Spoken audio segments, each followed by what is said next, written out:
I have to apologize for my somewhat disheveled appearance, my windswept hair here today, because I have to be honest with you, I was out doing yard work, putting down some grass seeds, spreading some topsoil, putting down some straw, trying to patch up some of those bare spots, because before the nor'easter hits here in the Philadelphia area, I figured what perfect time to do some yard work, because there's going to be enough rain here in the next 2 days. I don't think we're going to see the sun, because I think Noah and his ark is coming into town later today. And then it dawned on me, it's like, hey, got to come in and do the video report, because I know you guys out there, you cannot live without knowing who's going to win that game in the Missouri Valley Conference tournament between Northern Iowa and Evansville, and that ACC contest tonight between Georgia Tech and NC State. And who am I to hold back not giving you those winners? Because that's the type of guy I am, and you know it. What can I tell you? But hey, before we get to that, a couple of things that have been weighing on me today.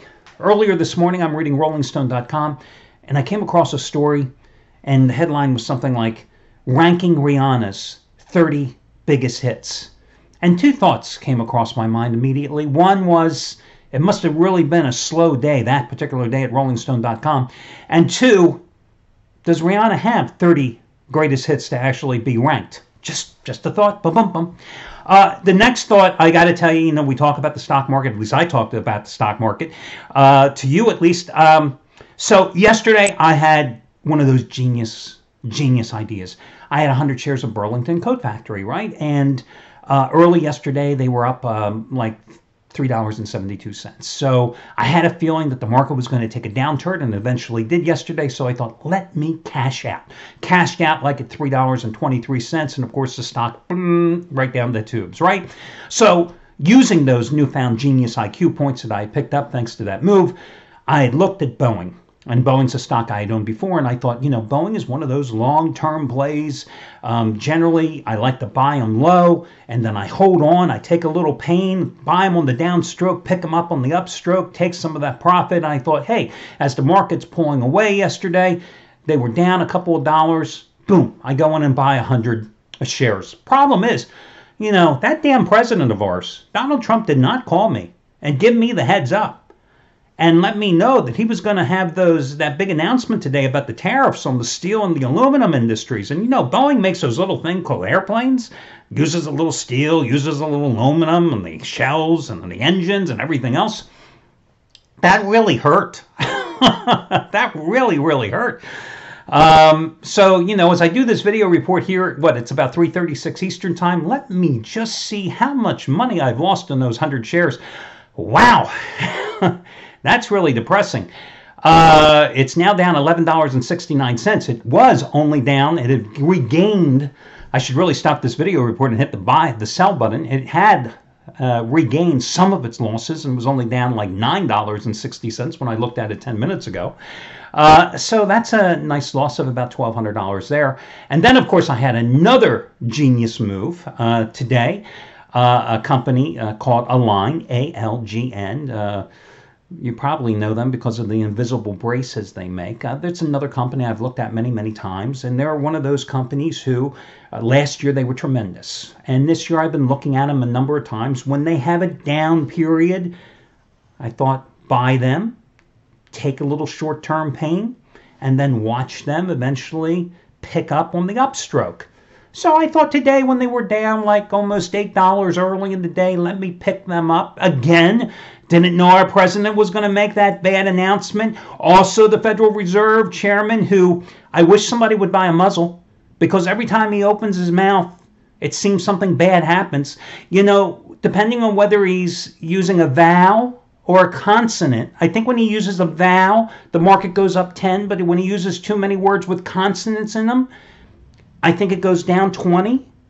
And if he mispronounces a word, I think the market plunges by 100. I believe that's what happens every time he goes in front of the Senate to testify. I think that's what happens. Somebody has to give that man a muzzle.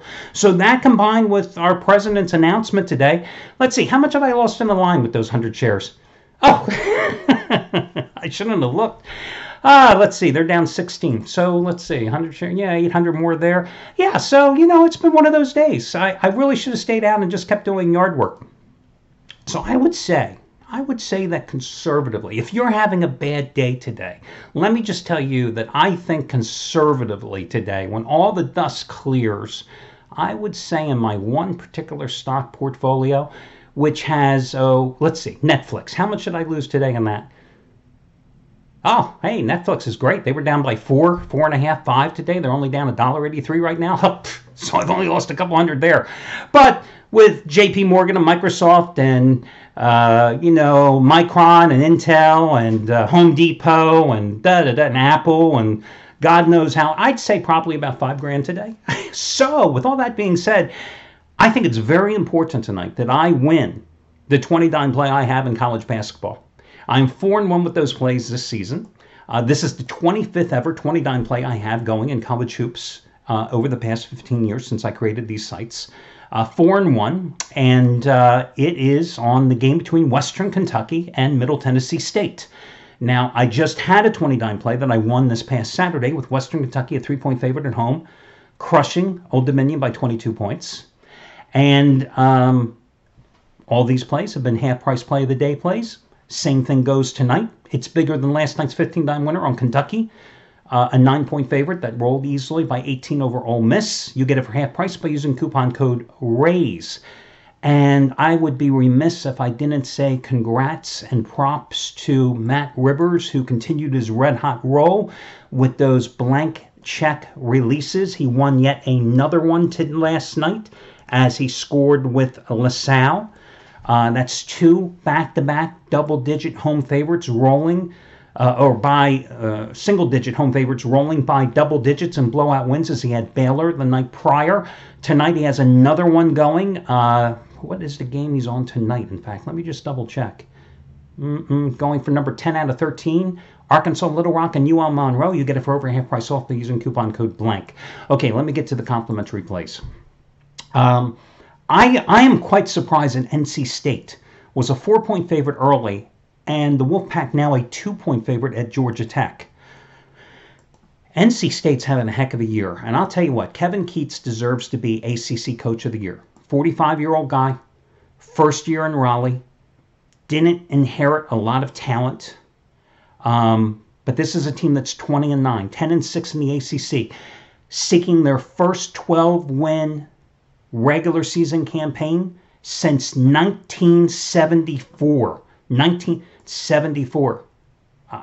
I'm just curious. Did David Thompson play for them way back then? Remember David Thompson? I remember watching him as a little kid on black and white TV when he was playing for in the ABA, David Thompson, who was the original Skywalker as far as I was concerned. Let's see. Yes, he led the NC State Wolfpack to the first NCAA championship in 1974. There you go. How's that from memory for you, huh? Anyway, they won their final 2 games. They get the 12 conference wins. They've won 4 straight. They won at Syracuse. They won at Wake Forest. They're coming off home wins against Boston College by 16 and Florida State by 20. They've won. They're taking on a Georgia Tech team in Atlanta that's lost 7 straight and 11 out of 12. This is an NC State team that's vying for the number 4 seed in the NCC or ACC, 4th place, which would get them a first-round bye in the tournament, of course, and a 10-6 in the conference right there. They're in 3rd place.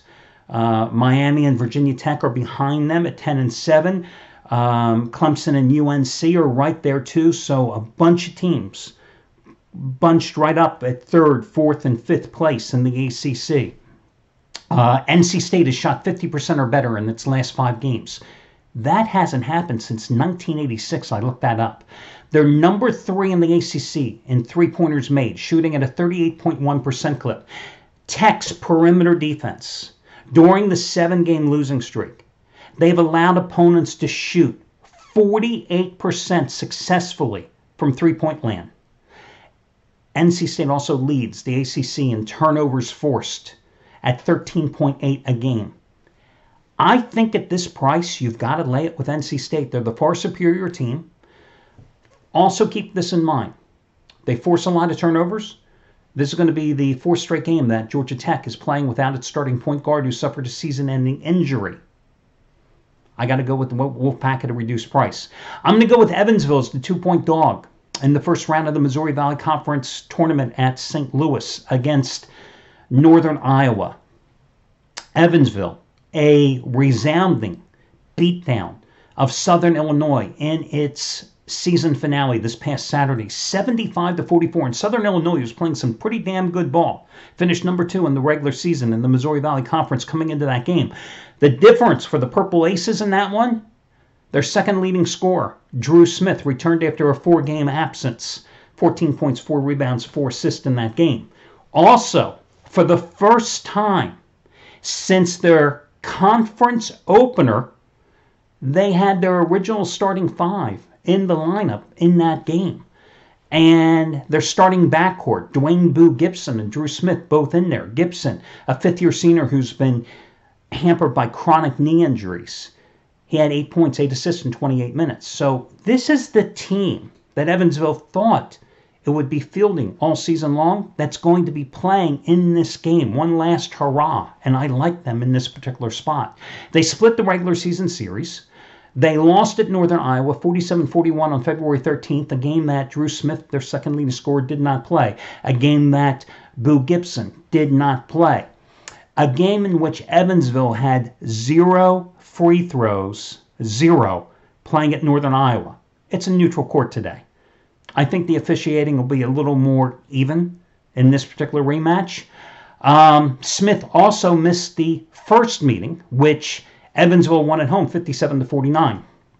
I just think Evansville is going to win this game outright. Northern Iowa is a team that really struggled offensively all season long. You've got 2 teams that struggled in true road games. It's a neutral site game in St. Louis. Why not take Evansville? Of the 2 plays, I obviously like NC State, the better team, in a more ideal situation against a team that's struggling, Georgia Tech. That's the better of the 2 plays. NC State's the way I'm going as the best of the 2 free selections. I wish you well, and talk to you again tomorrow.